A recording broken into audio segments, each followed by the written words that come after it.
Kak, kedengaran Ji suaranya, Kak?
Jadi terima kasih teman-teman yang sudah bergabung.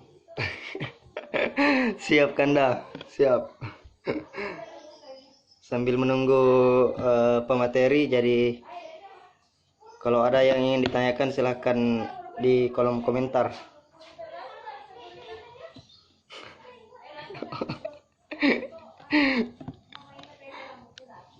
Mau Mi Kak, mau Mi. Tanggal 29.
Halo, Ya, lo jadi eh, karena pemantik sudah bergabung, jadi sebelum memulai, tunggu ambil headset dulu nih. oh iya iya boleh boleh.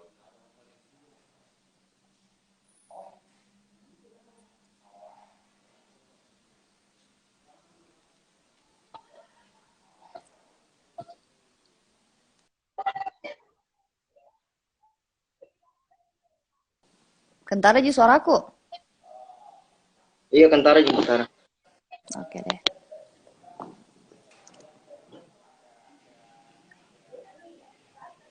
Nah, jadi terima kasih atas kesempatannya karena telah bergabung di diskusi, diskusi tentang eh, juragan rapid test.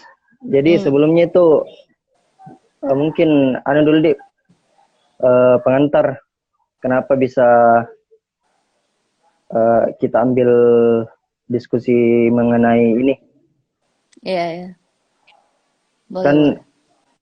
ya, dari judul kan juragan rapid test dari 30 Maret kemarin, 30 Maret kalau tidak salah, kan Presiden Jokowi sudah menginstruksikan tentang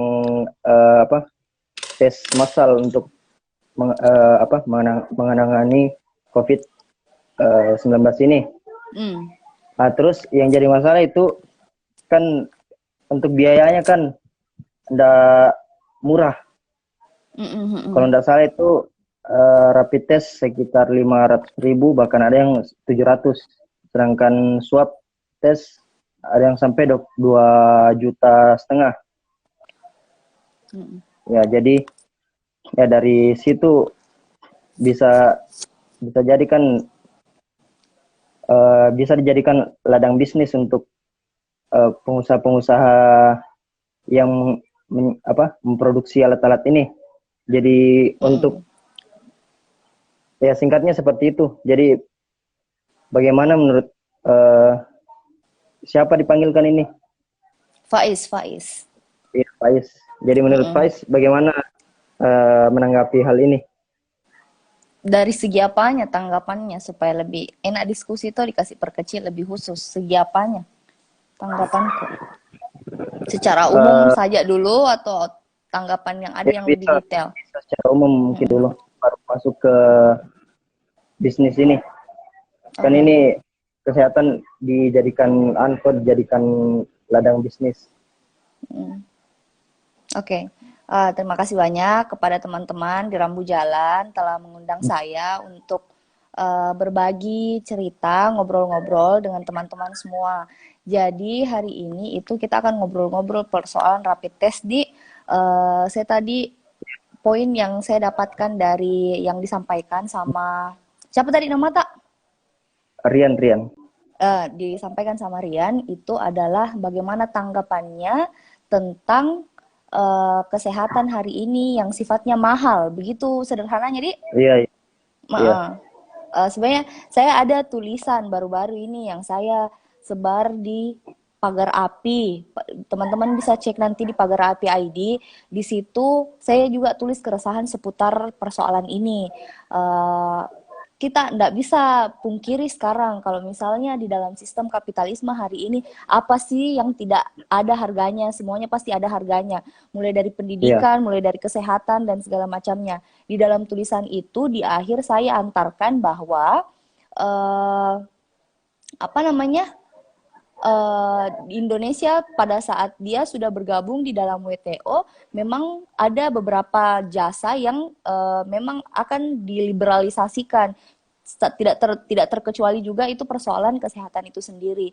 Jadi selama memang kita ada di dalam sistem itu, ya hal-hal seperti ini akan terus ada kita lihat, akan terus ada kita jadikan permasalahan. Sebenarnya kan bukan cuman pada saat rapid test saja, pada saat untuk kondisi normal pun kesehatan juga masih diperjualbelikan. Kondisi pada saat normal pun kesehatan juga itu masih merupakan sesuatu yang mahal bagi seluruh masyarakat. Mungkin seperti itu. Oh iya. Jadi masuk nih juga kayaknya tadi di masalah perekonomian yang nggak bisa memang lepas dari yang namanya kapitalis. Nah, untuk pertanyaan selanjutnya ini, untuk protokol kesehatan bagaimana untuk yang ingin berobat, apakah harus dites dulu? Sebelumnya saya ingin sedikit menjelaskan sebenarnya tentang rapid test ini sebenarnya apa. Kita perlu kita perlu membedakan antara rapid test, karena kan di sini sebenarnya ada dua jenis itu. Ada rapid test sama RT-PCR atau real time polymerase chain reaction. Jadi untuk rapid test itu yang sering nih teman-teman lihat semua toh, yang rapid test ini kalau bahasa lainnya itu tes serologi, yang kita ambil swab kita ambil kelenjar, misalnya diambil dari mulutnya, dari hidungnya dan segala macam, itu diambil kemudian itu dites. Nah, beda lagi kalau misalnya RT-PCR itu kita ambil darahnya. Jadi misalnya ada beberapa kasus ini toh pakai rapid test ternyata hasilnya positif. Nah, untuk memastikan apakah memang betul-betul ini hasilnya dia positif, dilakukan lagi pemeriksaan RT-PCR. Gold standar sebenarnya untuk pemeriksaan COVID-19 ini adalah RT-PCR. Karena kenapa? Di rapid test ini dia itu bisa false negatif dan false positif. Jadi banyak itu biasa keluhan-keluhan, di hasilnya negatif tapi tiba-tiba positif, di hasilnya positif tapi tiba-tiba negatif dan segala macamnya. Karena itu memang wajar terjadi di dalam rapid test. Karena tolak ukur yang paling yang paling ampuh itu di RT-PCR ini. Tapi persoalan sekarang yang menjadi permasalahan hari ini adalah RT-PCR ini itu masih terbatas di Indonesia. Itu kalau misalnya kita lihat makanya itu agak beda, itu kita lihat biasa kalau misalnya kita buka artikel di internet, kita lihat kenapa Korea Selatan bisa cepat melaksanakan, karena memang dia di sana bioteknologinya bagus. Bioteknologinya dia di sana bagus. Jadi untuk memproduksi banyak RT-PCR itu bisa bisa gampang. Berbeda kita di Indonesia.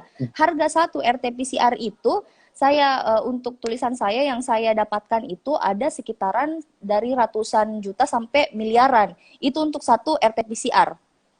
Jadi keterbatasan RT-PCR ini yang ada di Indonesia itu juga merupakan salah satu hambatan bagi Indonesia untuk melakukan pemeriksaan secara cepat. Karena sebenarnya banyak kalau misalnya teman-teman siapa tadi Rian, kalau misalnya Rian tadi lihat juga beberapa perdebatan teman-teman di Twitter itu ada yang mengatakan kayak begini, kayaknya ndak usah orang lakukan rapid test, karena beberapa ahli juga bilang karena kalau kita lakukan rapid test juga sia-sia karena ada yang kadang-kadang hasilnya positif, kadang-kadang hasilnya negatif, dan perlu di cross check kembali RT-PCR. Itu betul sekali, karena tapi kenapa kita tetap masih pertahankan rapid test ini? Ya di situ tadi keterbatasannya, karena dia masih terbatas dengan ketersediaan adanya RT-PCR ini. Mungkin seperti itu. Nah, kalau misalnya kita mau lihat pakai protokol kesehatan yang tadi dipertanyakan sama Rian, perlu adanya rapid test ini, karena dari rapid test itu kita bisa tracing, kita bisa cari tahu. Semakin semakin banyak kita mendapatkan titik-titik poin di mana ada jejak-jejaknya dari COVID ini, semakin kita bisa menanggulangi. Misalnya nih, wilayah A ini sekian kasusnya, sekian pasiennya, dan segala macam. Untuk intervensinya itu bisa gampang untuk dilakukan karena kita bisa menemukan jejak-jejaknya. Dan ketika saya menulis tulisan itu di Pagar Api, itu saya menemukan satu kesimpulan bahwa semakin banyak kita menemukan pasien, semakin banyak kita menemukan orang yang terjangkit COVID-19 melalui rapid test ataupun RT-PCR itu, semakin gampang kita melakukan intervensi. Dan ini yang dilakukan negara-negara yang sudah melakukan banyak, yang sudah ada di dalam tahapan keberhasilannya. Mungkin seperti itu, Rian. Halo, Rian. Jadi, iya. Ya tadi kan jadi kesimpulannya memang harus harus dites dulu. Iya, harus.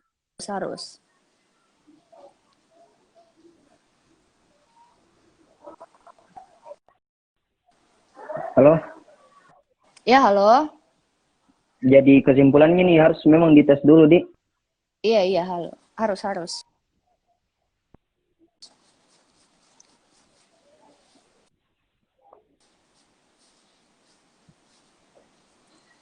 Jadi ke pertanyaan selanjutnya, bagaimana perlakuan untuk penyakit yang harus segera ditangani?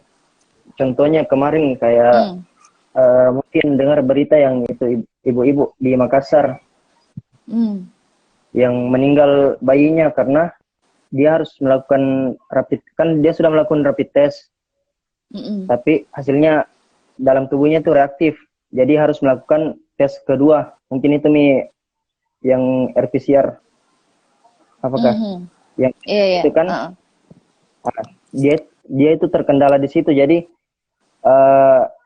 ya begitu bayinya meninggal. Ya, ini bagaimana untuk yang kondisi seperti itu, apakah harus memang dilakukan tes atau enggak?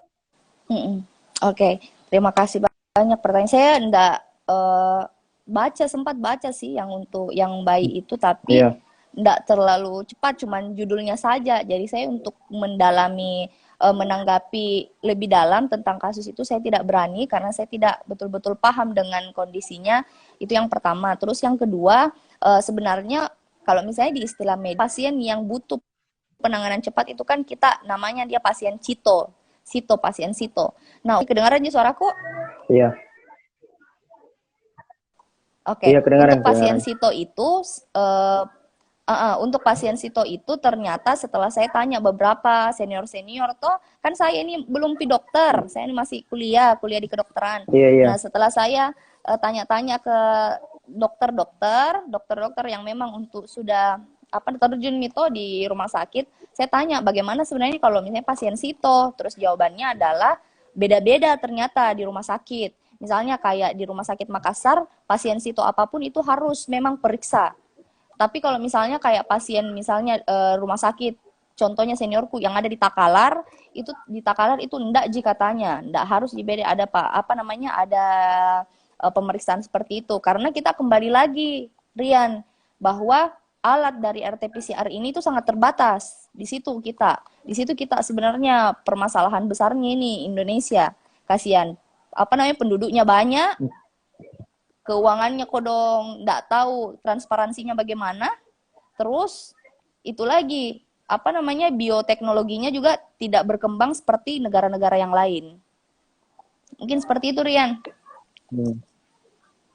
Iya kan, kalau di sempat saya lihat kemarin kan anggarannya gitu kan 700 miliar kalau nggak salah untuk penanganan ini COVID 700 ya 700-an. Mungkin di situ jadi kendala di alatnya itu. Saya sebenarnya Torian kan ibuku, orang tuaku juga kan dia kerja di pemerintahan daerah toh. Dia kerja terus saya tanya-tanya, Bu, berapa alokasinya nih dana untuk COVID dan segala macam. Terus dia jawab ada sekitaran 23 miliar lah, kayak begitu-begitu toh dari pembahasannya. Nah, saya sebenarnya begini, yang saya sangat persoalkan sebenarnya untuk pendanaan ini adalah enggak apa-apa Ji, mungkin memang banyak karena memang banyaknya ini kita yang pertama Indonesia kondisinya sekarang mendadak toh, jadi orang serba kelabakan. Kita enggak pernah ada di kondisi ini sebelumnya, jadi kita push ke nilai ini memang sangat wajar Ji untuk banyak. Tapi yang persoalan adalah transparansi dana. Transparansi dananya ini itu sangat dibutuhkan sebenarnya, alokasinya sekian ini untuk alokasi sekian itu untuk apa, alokasi misalnya untuk ini seberapa dan segala macamnya. Dan ketika saya mencari untuk menulis tulisan di pagar api, saya tidak mendapatkan itu. Memang pembagiannya ya cuman sekian persen untuk jaminan sosial, sekian persen untuk ini, tidak ada yang betul-betul rinci. Jadi sebenarnya yang paling saya permasalahkan sebenarnya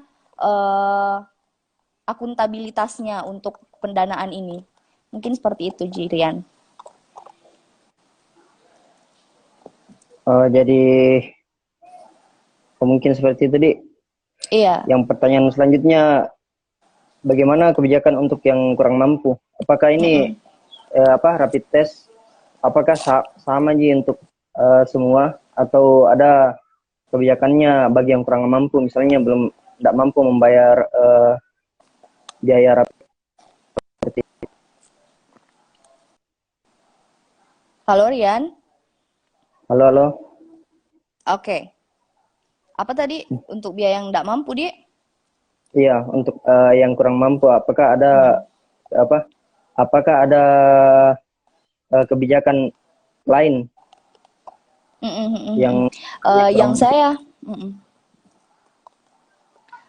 ketahui, Rian, sebenarnya pembagiannya itu ada dua, ada mandiri dan non mandiri. Jadi misalnya ini kita misalnya didapatkan begitu toh dari rumah sakit bilang kita ini kena, misalnya mungkin masuk ke bank toh, terus diperiksa nih panas oh di atas ini indikasi, misalnya langsung ini dibawa ke rumah sakit.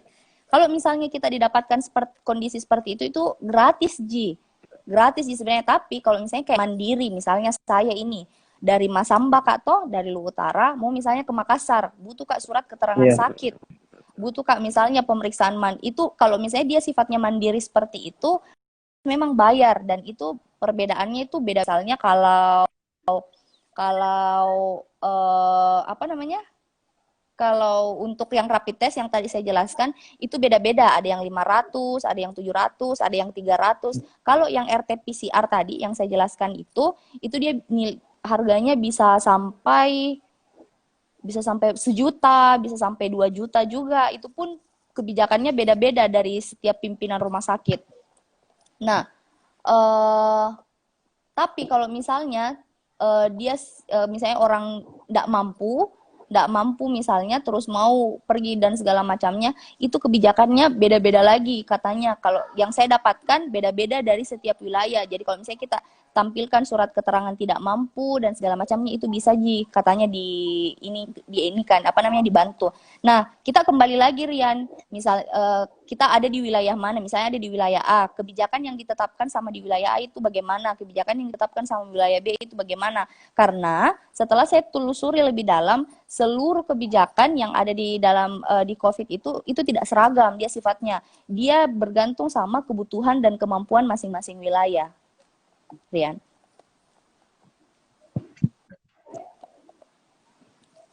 Mungkin begitu, Rian.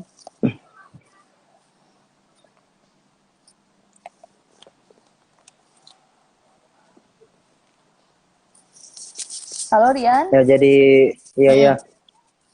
Jadi ini mungkin yang bisa kita ya kan, ini kan COVID ini melumpuhkan semua kan, mulai dari pendidikan, ekonomi, dan kesehatan. Nah, seolah-olah kita ini berat kayak harta atau nyawa.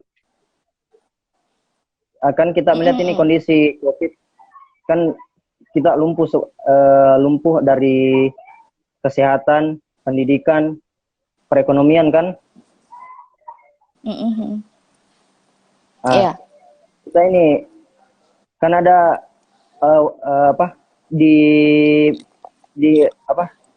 artikel-artikel mengatakan begini, mana yang lebih dikedepankan, apakah ekonomi atau kesehatan? Kesehatan. Kan gitu. Karena ini ada pula yang mengatakan ekonomi dan kesehatan itu bisa diperbaiki secara bersamaan. Jadi seolah-olah kayak harta atau nyawa. Bagaimana pendapatnya ini, Faiz? Menurutnya apakah kesehatan diutamakan, ekonomi, atau bisa jadi dua-duanya? Oke. Pertama kalau saya secara pribadi, kalau misalnya kita tidak melihat kompleksitas yang ada di realita, itu sebenarnya jelas saya pilih kesehatan. Karena kenapa? Mengutamakan ekonomi tanpa sumber daya manusia yang sehat itu juga percuma. Itu yang pertama. Terus yang kedua, misalnya kita ekonominya bagus, tapi kalau misalnya sumber daya manusia yang juga sakit-sakitan, alokasi dana juga pasti akan berfokus ke dalam kesehatan. Jadi ketika memang diperhadapkan untuk kedua hal itu, saya memilih kesehatan. Tetapi ketika kita melihat betul-betul realitas yang ada, itu tidak sesederhana itu memilih antara kesehatan ataupun ekonomi. Apalagi tadi saya di awal kan argumen yang saya bangun adalah hari ini kesehatan pun juga barang yang dijual barang yang diliberalisasikan sesuai dengan apalagi Indonesia masuk WTO dan segala macamnya. Jadi bisa kita ambil kesimpulan dari argumen-argumen tersebut bahwa antara kesehatan dan ekonomi terlebih yang ada di Indonesia bukan sesuatu yang bisa dikotomikan dengan mudah. Dia adalah satu paket. Hari ini kita lihat bahwa kesehatan itu adalah merupakan suatu produk yang dimana dia bisa menghasilkan pemasukan. Ada beberapa pemasukan untuk negara dan segala macamnya. Jadi kalau misalnya pilihan dari pemerintah adalah new normal seperti hari ini, memang kalau misalnya dilihat daripada kondisinya Indonesia, bukan sesuatu yang perlu, kenapa bisa new normal dan segala macamnya. Karena memang orientasinya hari ini Indonesia kan memang lebih mengutamakan pasar dibandingkan dengan kesejahteraan rakyat. Kesejahteraan rakyat, betul-betul.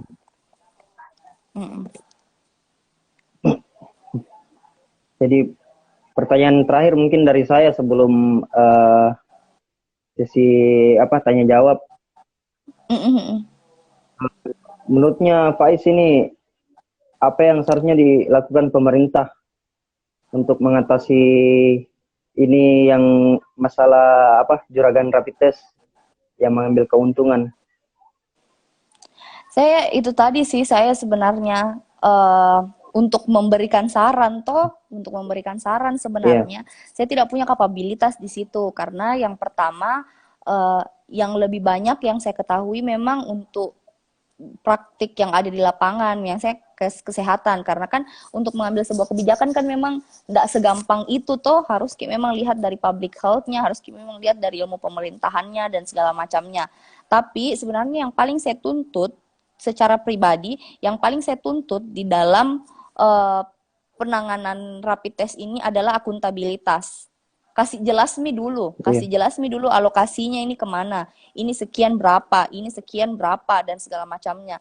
Karena berangkat dari situ, yang pertama yang bisa yang pertama dampak positif yang bisa hadir adalah kepercayaan. Rasa percaya antara kita sama pemerintah misalnya. Itu karena ketika ada akuntabilitas, saya misalnya toh ada hubungan ini perempuan sama laki-laki, kalau kau tidak saling jujur satu sama lain, ya susah lah untuk percaya, susah mau dijalankan ini kerjasama. Karena apalagi persoalan rapid test ini, persoalan new normal ini, itu dibutuhkan kerjasama sekali. Tapi kalau misalnya konsepnya kayak begini, tidak ada kepercayaan dari masyarakat yang didapat, malahan ada masyarakat yang mau pergi demo dokter, ada masyarakat yang mau pergi demo rumah sakit dan segala macam. Kenapa bisa itu hadir? Karena tidak adanya rasa kurangnya, terkikisnya rasa kepercayaan itu. Jadi menurut saya akuntabilitas, bagaimana cara pemerintah membahasakan tentang apa yang harus dilakukan dan segala macamnya itu sangat perlu. Dan pemerintah kita semua juga harus ketahui bahwa pendidikan orang di Indonesia untuk mendapatkan akses informasi terhadap COVID-19 ini, terhadap rapid test ini itu beda-beda. Jadi alangkah baiknya ketika perhatian yang diberikan itu tidak terpusat saja, tidak terpusat di Makassar, tidak terpusat di Jakarta dan segala macamnya. Karena ternyata hari ini kan saya ini sekarang lagi di Masamba. Ternyata baru tadi saya ini dari Kak pergi kunjungi keluargaku yang baru-baru meninggal tadi malam. Orang yang berdempet-dempetan, misalnya yang tidak mengikuti protokol dan segala macamnya, bahkan ada yang menyerahkan corona kepada Tuhan saja, itu sangat banyak. Yang saya bilang bukan jadi begini-beginian dan segala macamnya. Itu karena rasa ketidakpercayaan itu. Dan tugas yang paling utama sekarang adalah mengambil kepercayaan itu kembali. Karena tidak mungkin mau dibilang, misalnya Faiz pergi kok dulu ambil air minum. Kalau saya tidak tahu, saya percaya enggak sama kamu? Saya kasihkan enggak kepercayaanku sama kau. Jadi itu yang paling pertama. Terus yang kedua, saran saya adalah itu transparansi mungkin. Informasi tentang rapid test ini itu perlu dimasifkan ketimbang persoalan gimmick dari orang-orang yang public figure, orang-orang yang ditugaskan, misalnya mending ini modul yang difokuskan dibanding dengan persoalan-persoalan lain yang tidak mendesak tapi tidak tahu apa kebutuhan, misalnya omnibus law dan segala macamnya. Apa tujuanmu mau bahas begituan cuy? Mending ku fokus sama hal-hal seperti ini pandemi. Di tengah-tengah pandemi, berhenti orang bahas-bahas begituan, mending ku fokus sama beginian yang belum bisa juga selesai toh. Itu yang kedua. Terus ya mungkin itu saja dulu. Saya mungkin saranku tidak terlalu spesifik karena tidak terlalu kasihan, standar aja. Iya. Jadi untuk pertanyaan saya mungkin cukup. Kita lihat Andi pertanyaan-pertanyaan di komentar. Jadi ini dari Kak Esa, data positif COVID harus transparan atau tidak? Jadi mungkin saya mau tambahkan pertanyaan di samping transparan atau tidak, apakah kan selama ini kita lihat data-data hanya berupa angka toh? Misalkan satu orang ODP, satu orang meninggal, apakah harus hanya sebatas itu, hanya sebatas angka? Apakah perlu ada penjelasan ini PDP dia begini. Ya mungkin begitu. Begini, sebenarnya kan kalau di dalam dunia medis itu ada namanya kerahasiaan medis. Kerahasiaan medis itu kerahasiaan dari setiap pasien. Misalnya saya ini misalnya sakit kak, misalnya saya kena kanker, misalnya kanker. Nah, data rekam medisku itu bukan sesuatu yang bisa ditampilkan saja secara enaknya, tidak bisa, karena saya punya kerahasiaan, saya punya hak sebagai pasien. Nah, begitu pula dengan data pasien ini. Data pasien ini itu tidak ditransparankan karena mengingat ada aturan memang di dalam dunia medis tentang kerahasiaan rekam medis ini. Jadi, dan itu apalagi kan sekarang itu sangat dipengaruhi sekali toh psikologinya. Kalau misalnya kita ditahu Miki COVID ini dijauhi Miki sama masyarakat dan segala macamnya. Jadi kalau misalnya menurut saya harus transparan atau tidak, bisa transparan asalkan ada persetujuan dari pasiennya itu sendiri. Tapi kalau misalnya memang tidak ada ataupun tidak menjawab iya atau tidaknya, transparansi bersifat kerahasiaan medis. Dan itu memang ada di dalam aturan medis. Bahkan dibawahi oleh payung hukum. Mungkin begitu. Jadi untuk pertanyaannya Kak Esa, ada lagi atau mungkin yang lain teman-teman yang bergabung mau bertanya, mumpung kita ditemani sama teman-teman dari kedokteran.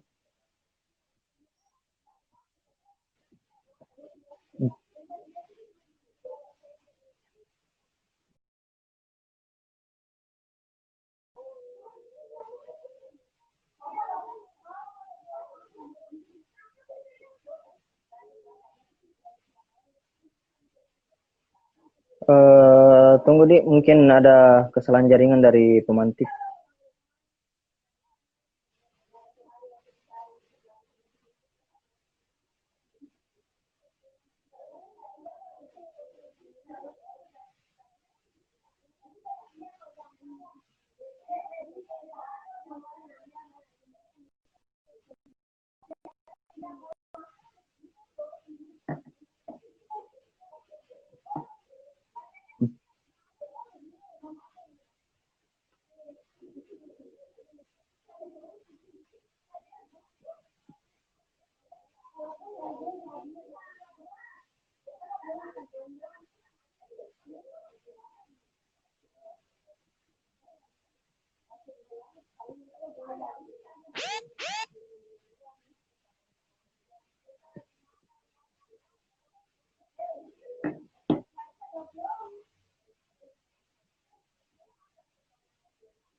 Jadi mati lampu. Iya, sorry. Kedengaran suara aku kah? Iya, kedengaran. Oke. Sorry. Di mana kita tadi? Baru itu tadi dari mau minta tanggapannya ke Kak Esa, bagaimana? Masih mau ditanggapi atau pertanyaan lain?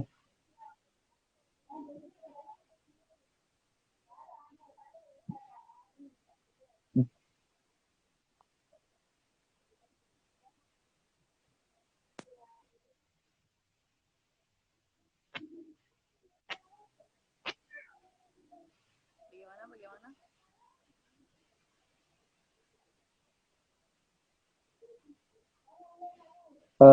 Jadi masih tunggu pertanyaan dari yang bergabung. Ini mungkin ada juga, saya scroll di atas, bagaimana kalau positif yang lain baru dianggap juga COVID? Bagaimana positif juga yang lain baru dianggap COVID? Ya misalkan positif ya memang mungkin pertanyaannya apa? Jadi mungkin pertanyaannya belum ditahu COVID atau tidak, tapi sudah disuspek ini orang COVID begitu. Kayak suspek sementara mungkin.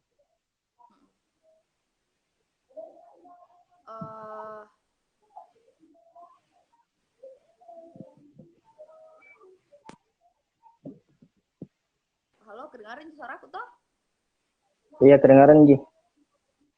Oke, jadi sebenarnya kalau untuk suspek atau tidaknya, misalnya toh sudah maka ini apa namanya, sudah mah ini melakukan rapid test, terus hasilnya ternyata positif. Kalau misalnya itu dia mau disuspek sebagai pasien COVID, ya tidak ada juga masalah sebenarnya. Tidak ada sebenarnya masalah. Harus memang dulu dikarantinakan, kemudian kita lakukan tes yang lebih lagi yaitu dengan menggunakan RT-PCR. Terus ada nih nanti keputusannya apakah ini memang betul-betul COVID atau tidak. Sebenarnya toh yang menjadi persoalan sebenarnya di sini adalah paradigma orang, cara pandangnya orang melihat pasien COVID ini. Hari ini dilihat, walaupun memang pasien COVID adalah suatu hal yang diantisipasi, yang tidak diinginkan, tapi bukan berarti dia adalah suatu kutukan begitu loh. Jadi kalau misalnya kita ini ada nih biasa orang yang saya wawancarai COVID kita positif di awal, malah dia sembunyikan dirinya karena adanya stigma sosial, karena adanya dia ini nih jadi kutukan, ini dia tidak diridoin sama Tuhan, ataukah memang dia nih nasibnya buruk dan segala macam hal-hal seperti itu sebenarnya. Jadi kalau misalnya kita positif, biarkan nih dulu prosedur kesehatan berlangsung, biarkan nih dulu rangkaian kesehatan berlangsung, percayakan nih dulu lah ke tim medis, baru nanti kalau misalnya memang hasilnya positif dilaksanakan bisa aja. Karena kita lihat angka sembuh juga yang ada di dalam pasien COVID ini bukan juga sesuatu yang mustahil, banyak juga yang sembuh, mungkin seperti itu.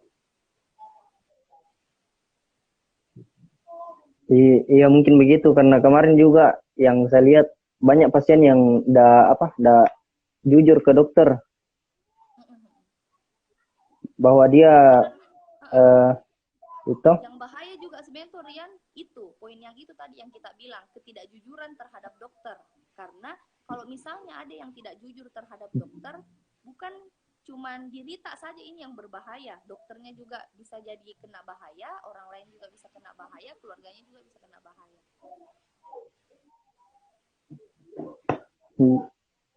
Jadi begitu deh. Mungkin yang teman-teman yang bergabung ada mau bertanya?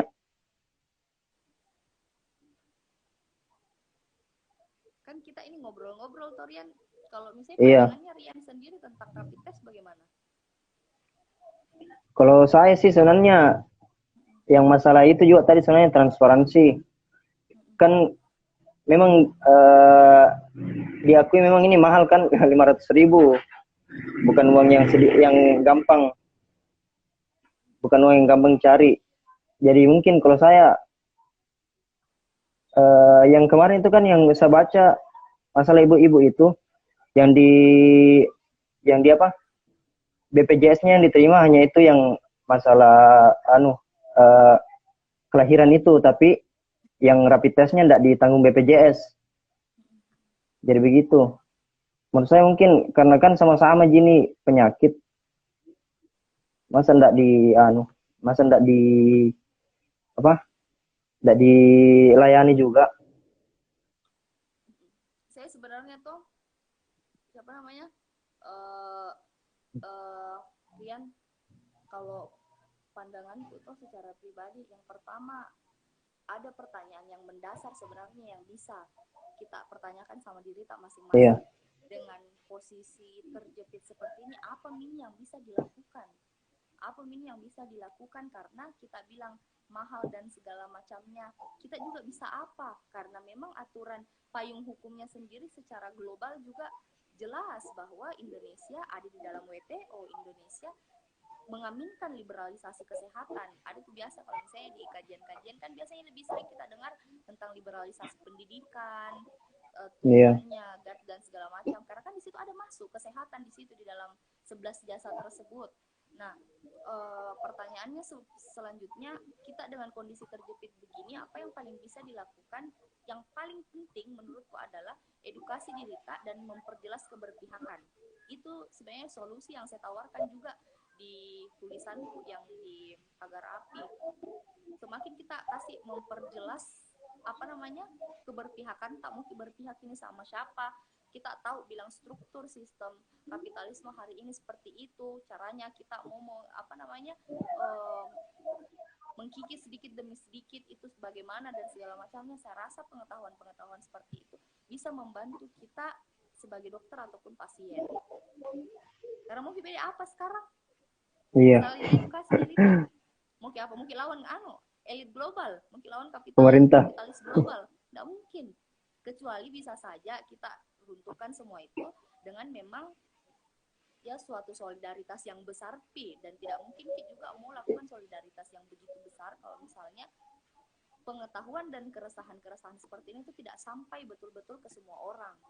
Bagaimana kalau misalnya cuma anak-anak Unhas yang dapat ini keresahan seperti ini, dan keresahan ini itu pun sebagiannya setengahnya lagi anak Unhas. Setengah anak Unhas ini yang mau pergi demo kapitalisme global kan nggak mungkin. Jadi memang yang bisa kita lakukan sekarang edukasi diri kita, terus kasih tahu orang lain dan segala macam, ini loh keresahan, begini bentuknya. Saya mungkin seperti itu. Jadi ini Pais, pertanyaan selanjutnya, apakah rapid test kurang ampuh dalam mengetahui apakah orang itu positif corona atau tidak? Oke, terima kasih. Jadi dia ampuh atau tidaknya, dia ini bukan gold standar, dia ini bukan yang paling ampuh. Ada yang paling ampuh sebenarnya namanya RT-PCR yang tadi kita sudah bahas sama-sama. Tapi RT-PCR ini itu dia sifatnya mahal.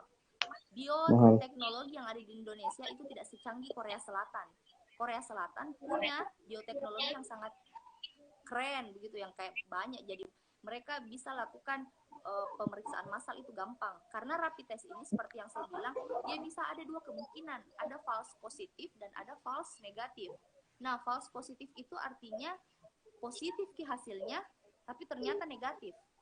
False negatif itu artinya negatif ki hasilnya tapi ternyata positif. Ada banyak alasan ini kenapa bisa false negatif ataupun false positif. Misalnya kalau false positif ki ternyata tapi aslinya negatif, bisa saja karena di dalam rapid test itu dia reaktif dengan antigen yang lain misalnya, atau ada misalnya corona, pernah corona tapi dalam masa lampau nih, dan itu masih dibaca sama rapid test. Bisa juga false negatif tapi aslinya positif. Bisa saja karena ada gangguan memang antibody, atau misalnya kita dalam bahasa kedokteran itu imunokompromis yang terjadi dalam dalam pasien. Jadi kalau misalnya dibilang ampuh atau tidaknya, ya setengah-setengah saja, standar saja, bisa ampuh bisa tidak. Tapi yang paling ampuhnya adalah RT-PCR itu sendiri. Untuk lebih jelasnya tentang RT-PCR, teman-teman bisa Google tentang apa itu RT-PCR dan segala macam, bentuknya bagaimana, gitu, kemampuan Indonesia seperti apa. Jadi pertanyaan selanjutnya, ini tanggapannya dengan masyarakat di menolak rapid test. Jadi bagaimana, kan lagi viral itu yang ada sebuah desa menolak adanya rapid test karena mahal ki. Jadi seperti itu. Terus kalau misalnya kita tidak rapid test mau bagaimana? Ya itu sih juga, karena salah satunya kan setidaknya ada indikator yang dipakai untuk menilai. Betul. Jadi sebenarnya dilemanya ada di situ sebenarnya, Sirian. Jadi kita mau lakukan rapid test tapi mahal juga karena begini. Kita mau bahas tentang mahalnya rapid test ini, tidak bisa juga dilakukan penjelasan yang seolah-olah mau melakukan simplifikasi, menyederhanakan sesuatu kayak oh enggak ada bisnis ini, oh dokter ini mau ambil ya dan segala macamnya. Enggak bisa seperti itu. Menyederhanakan kasus sekali gitu, artinya kayak ada di dalam kemalasan berpikir. Karena secara keseluruhan kesehatan hari ini di Indonesia itu di sistemnya dijadikan sebagai sebuah produk. Produk artinya apa di panjang ini alurnya. Sistemik. Bukan sesuatu yang cuman parsial saja. Ada sampai keputusan seperti ini. Jadi itu nih saya tadi aku bilang, saya tidak mengaminkan, saya tidak mencocokkan bilang cocok mini mahal dan segala macam. Saya menentang adanya kemahalan ini karena memang kita sama-sama pahami bahwa kesehatan itu adalah hak dasar, hak fundamentalnya orang-orang. Kita lihat di Kuba. Kuba hari ini bisa berhasil menurunkan pasien COVID-nya, bisa hari ini betul-betul diakui secara dunia kesehatannya. Karena kenapa? Dia memandang kesehatan adalah sebuah hak fundamental, bukan sebagai suatu produk seperti di Indonesia, bukan sebagai suatu produk yang bisa diperjualbelikan. Jadi semua orang yang ada di dalam kategori masyarakat Kuba itu dia bisa mendapatkan akses kesehatan, akses pelayanan kesehatan itu dengan baik. Apalagi kalau misalnya kita lihat ke Kuba, pendaftaran kuliah kedokterannya misalnya. Kuliah kedokteran orang di Kuba biasa-biasa, gampang orang masuk, makanya dia banyak dokternya. Kita di sini tidak, Pak. Mungkin kuliah kedokteran mahal sekali. Segala macamnya kan begitu aja mungkin. Jadi sejak sekolah sudah mahal, jadi saya jadikan Kuba sebagai andalanku. Kuba sebagai kalau oke, Faiz, jadi contoh konkretmu yang harus dilakukan oleh Indonesia, contohi Kuba. Jadikan kesehatan sebagai hak fundamental, bukan sebagai produk untuk diperjualbelikan. Ya, jadi seperti itu, Di. Malika. Ya. Ini pertanyaan selanjutnya agak panjang ini. Bagaimana perspektif pemantik mengenai pandemi ini? Apakah hanya sebuah konspirasi bagi kaum elit? Karena contohnya kalau mau orang rapid test harus bayar dan paling murah itu harga 350 dan jangkauannya pun 7 hari. Apalagi beberapa kejadian akhir-akhir ini segelintir masyarakat itu stigma jelek menilai tenaga medis karena biar orang tidak meninggal, corona diklaim juga positif. Tambahan juga bahwa anggaran yang diberikan untuk rumah sakit yang ini amat mungkin bisa dibaca. Itu sih bagaimana pemantik menilai mengenai ini hanya sebuah konspirasi bagi kaum elit. Iya. Kita sama-sama dulu harus dudukkan persoalan konspirasi ini. Toh, agak panjang gini pembahasan kalau bahas konspirasi ya. Konspirasi. Sebenarnya saya tidak terlalu kalau misalnya kita pakai bahasa konspirasi. Tunggu dulu. Ini lebih ke hipotesis. Toh, kalau misalnya kita pakai bahasa ini lebih hipotesis. Saya sebenarnya orang mau berhipotesis, orang mau punya pembahasan konspirasi tentang apapun itu tidak ada masalah. Misalnya aku bumi bulat atau datar, bumi bulat atau apa karena itu memang memantik cara berpikir tak secara radikal tuh untuk berpikir nalar dan segala macamnya.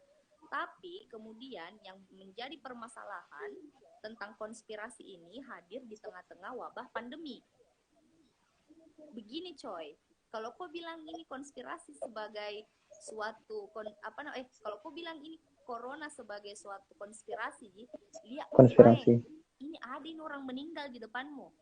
Ada orang meninggal, ini jelas-jelas virusnya sudah seperti apa, jurnal ilmiahnya ada, metode ilmiahnya sudah ada, berarti dia bukan hipotesis lagi. Karena dia sudah melalui observasi. Ini sudah saintifik sekali untuk tidak hanya dikatakan sebagai sebuah hipotesis, tidak dikatakan sebagai sebuah konspirasi. Karena jelas-jelas di situ ada orang meninggal, di situ ada ada virus namanya SARS-CoV-2. Ini sudah menjangkit skala dunia dan segala macamnya. Terus kenapa mau dibilang konspirasi? Jadi kalau misalnya perdebatannya, ini memang akal-akalannya di Cina, ada perang dagang antara Cina dan Amerika dan segala macamnya. Oke, itu tidak menjadi masalah ketika itu diperdebatkan, ketika itu didiskusikan. Yang menjadi permasalahan ketika kau datang di tengah-tengah pandemi seperti ini bilang ini itu konspirasi dan menyebabkan orang-orang tidak pakai masker, orang-orang tidak jaga jarak, orang-orang kemudian melupakan protokol kesehatan dan mereka bisa membahayakan dirinya karena teori konspirasimu ini. Di situ letak permasalahannya. Jadi kalau misalnya mau pembahasan yang lain-lain tentang elit global, data dan segala macam tidak apa-apa. Tapi ini di realita jelas-jelas ada loh orang mati gara-gara corona. Virusnya sudah ada. Mungkin seperti itu. Iya.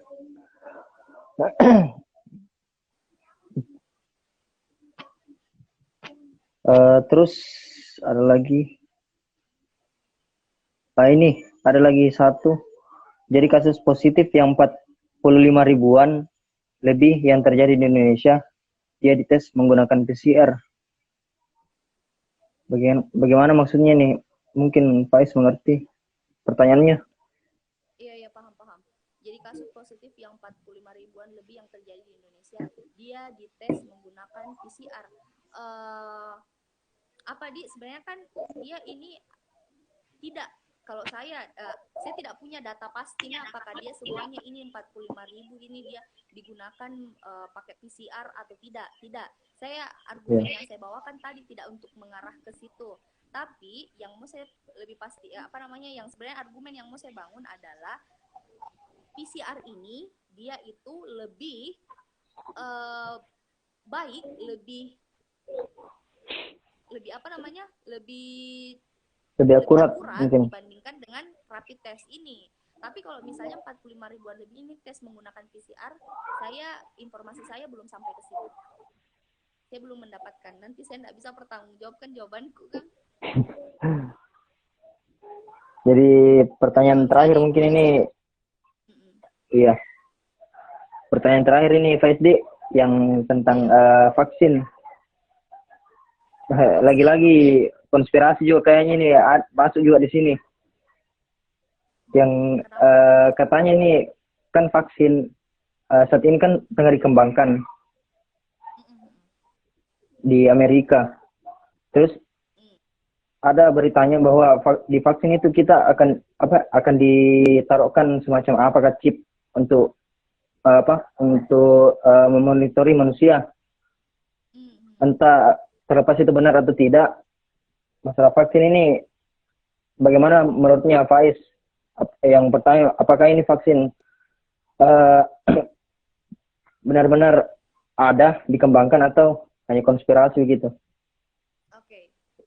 Yang pertama, apakah vaksin ini benar-benar dikembangkan atau tidak? Itu jawabannya untuk sekarang itu pasti ada. Kenapa bisa saya kategorikan pasti ada? Yang bisa selamatkan kita dari corona ini itu cuma vaksin. Tidak ada yang lain. Selama belum ada vaksin, kita masih ada di dalam kondisi seperti ini. Hanya vaksin yang bisa tolong kita sama-sama. Terus yang kedua, apakah vaksin hari ini sudah ada atau tidak? Saya membaca beberapa jurnal ilmiah, itu ada kan untuk vaksin itu sebenarnya untuk memproduksi sebuah vaksin itu tidak gampang, harus ada beberapa ini tahap-tahapnya. Dan untuk penyaringan itu yang dipublikasikan sama Dr. Taruna Ikrar, seorang dosen di Amerika Serikat, itu ada 5 kandidat. Ada 5 kandidat. Nanti saya kirimkan bacaannya di KSA dan dibagi ke teman-teman yang lain. Ada 5 vaksin yang sudah beredar dan ada nih satu kandidat yang paling terkuat ini. Tadi namanya itu saya lupa apalah namanya itu. Pokoknya satu ini dia yang paling kuat ini. Nah, kalau misalnya ditanya ada chip untuk apa tadi? Chip untuk apa? Untuk memonitori manusia. Konspirasinya seperti itu. Ada chip untuk memonitori manusia. Oke, kita kesampingkan dulu deh. Pertanyaanku, sekarang ini kita tidak merasa tidak dengan sosial media, apakah kita tidak dimonitori oleh, misalnya kalau misalnya kita memang pakai logika elit global dan segala macam, kita kasih masuk di Facebook, misalnya Facebook tentang biodata. Kita mau mendaftar di IG pakai biodata. Oh, ada orang di WA yang punya WA tahu pasti percakapan tak tentang apa, kecenderungan tak di internet, kita cari ini, kita cari ini. Itu tidak cukup kah untuk masuk dalam kategori monitoring kita GPS tak kemana dengan HP yang kita bawa, tanpa kita berpikir tentang vaksin-vaksin ini. Sebenarnya kita sekarang dimonitoring, cuy. Semua orang, kalau misalnya ada orang yang punya ini, apa namanya, yang orang kaya sekali itu, kita pakai imajinasi orang kaya sekali yang punya WA, yang punya Google, yang punya apa, dan punya data tak semua dimonitoring. Misalnya, pernah nggak sih siapa namanya, Rian berpikir kok kayak di beranda Instagrammu itu kayak nggak tahu apa yang mau kau cari, kecenderunganmu. Misalnya Rian suka bola, yang hadir itu sering-sering di beranda Instagram itu bola, banyak pilihan-pilihan bola dan segala macam. Nah, tahu kini apa yang disuka. Misalnya saya suka kayak yang mukbang, suka kayak lihat orang makan. Ada terus itu pilihannya video-video mukbang dan segala macam. Artificial intelligence, cuy. Nah, tahu kini apa yang dimau, apa yang disuka dan segala macam terbaca karena itu keseharian tak. Nah, kembali lagi ke dalam vaksin ini. Ke dalam vaksin. Kalau vaksin ini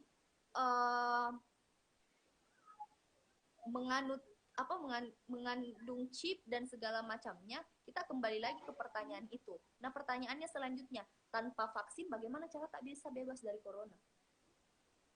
Kalau misalnya tidak mau pakai vaksin dan segala macamnya, mungkin beda bisa betul-betul terbebas dari corona bagaimana? Nah, obatnya satu-satunya vaksin nih. Jadi mending saya bersabar, tunggu vaksin, dan kalau misalnya ada vaksin jangan semua lupa pakai vaksin. Ini tuh Rian. Ini ada lagi jual buku. Jadi argumennya seperti ini. Pandemi ini kasih lihat ternyata di mana negara yang menganut liberalisasi kesehatan hancur napakama COVID, dan negara yang berhasil saya ambil contoh Cina karena sudah pemateri mengambil Kuba. Terus ada selanjutnya nih, Cina memiliki ideologi komunis meskipun ekonominya liberal. Keberhasilan didukung oleh kepatuhan masyarakat sana terhadap penguasa. Nah, bagaimana kalau negara ini melakukan hal yang keras terkait kepatuhan? Maksudnya kita lakukan kekerasan ini? Mungkin seperti itu karena diambil contoh negara Cina. Mau dia lakukan kekerasan seperti apa contohnya? Melakukan hal yang keras. Masker ini aduh, sorry jatuh. Jadi contohnya ini kalau misalnya orang udah pakai masker ini mau ditembak begitu sama polisi. Mungkin. Saya bilang sebenarnya persoalan paling fundamennya adalah bukan tentang siapa keras atau tidaknya dalam pengamanan dan segala macamnya. Karena untuk pengamanan pun itu kita bisa lihat pengamanan yang ada di Indonesia juga masih lemah, enggak sampai ke di dalam-dalam tuh. Misalnya kayak saya tadi yang contohku tentang nenekku meninggal, ternyata banyak sekali tuh orang yang udah pakai ini, enggak ada juga polisi. Bukan sebenarnya permasalahannya di situ, inti permasalahannya. Persoalan hari ini yang ku baca adalah ketidakpercayaan. Ada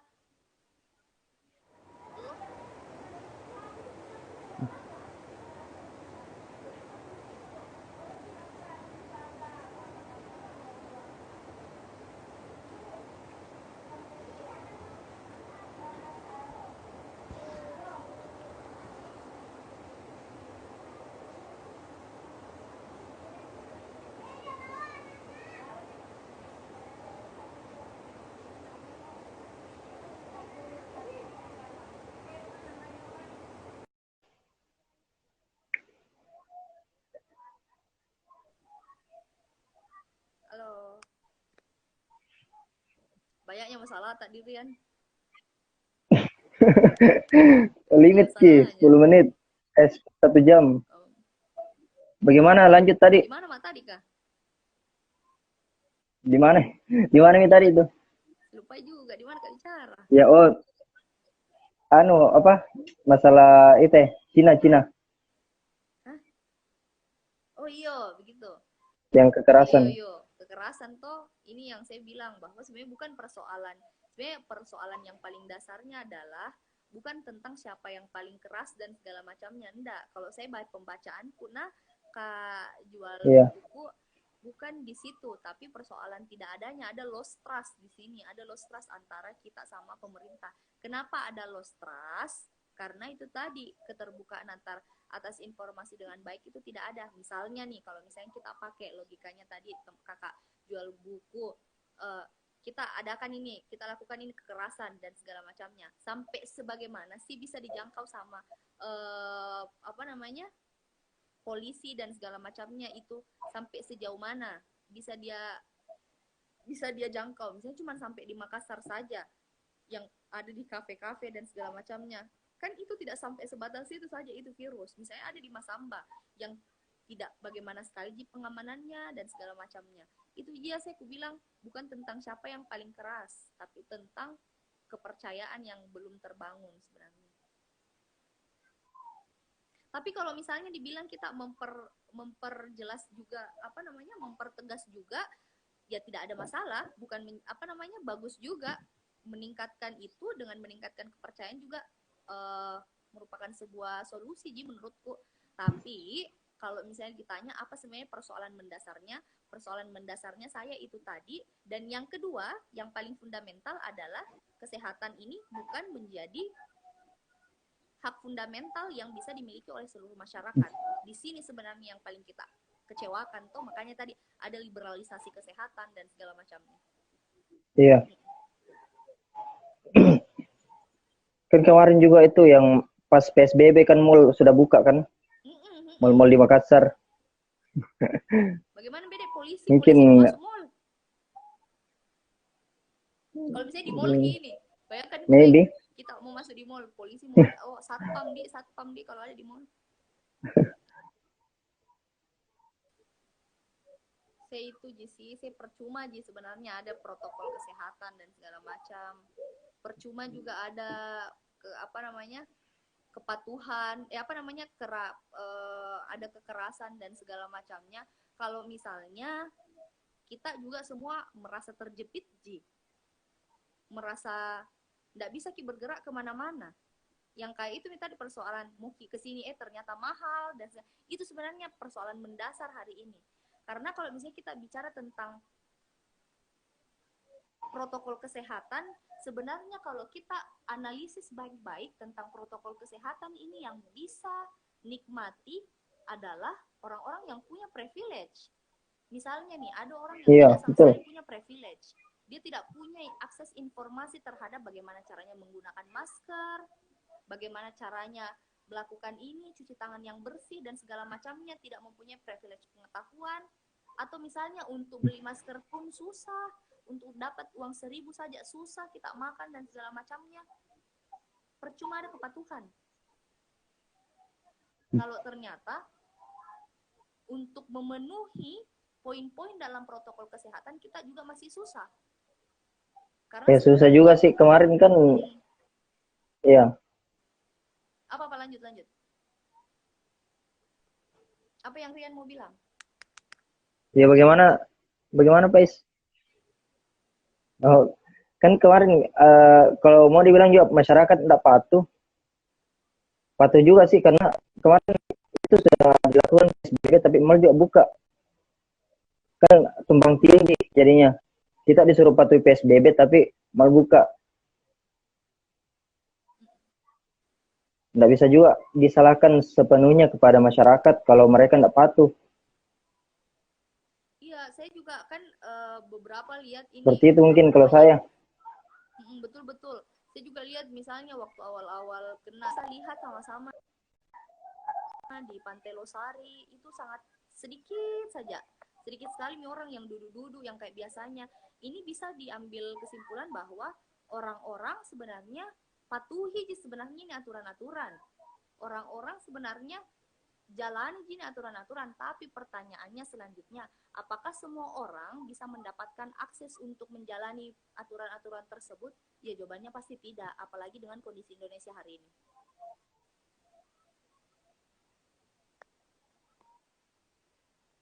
Mungkin begitu. Wah, ada adekku join.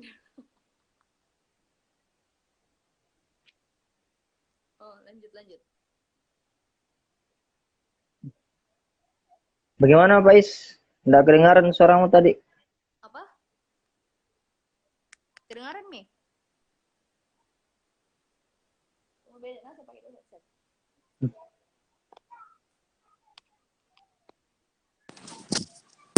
Kedengaran, Mi? Kedengaran, Mi? Ya, kedengaran. Iya, Kedengaran itu. nih, kedengaran. Itu ya saya tadi mau ku bilang sebenarnya kalau misalnya kita pakai cara berpikirnya tadi jual buku, kita lakukan untuk kepatuhan dan segala macamnya, sebenarnya sampai seberapa banyak ke orang yang betul-betul bisa ada di dalam tahap patuh tersebut kalau misalnya beberapa di dalam protokol kesehatan orang-orang saya tidak bisa menjangkau karena underprivilege. Mungkin seperti itu saja sih sederhananya yang bisa saya jawab, Rian.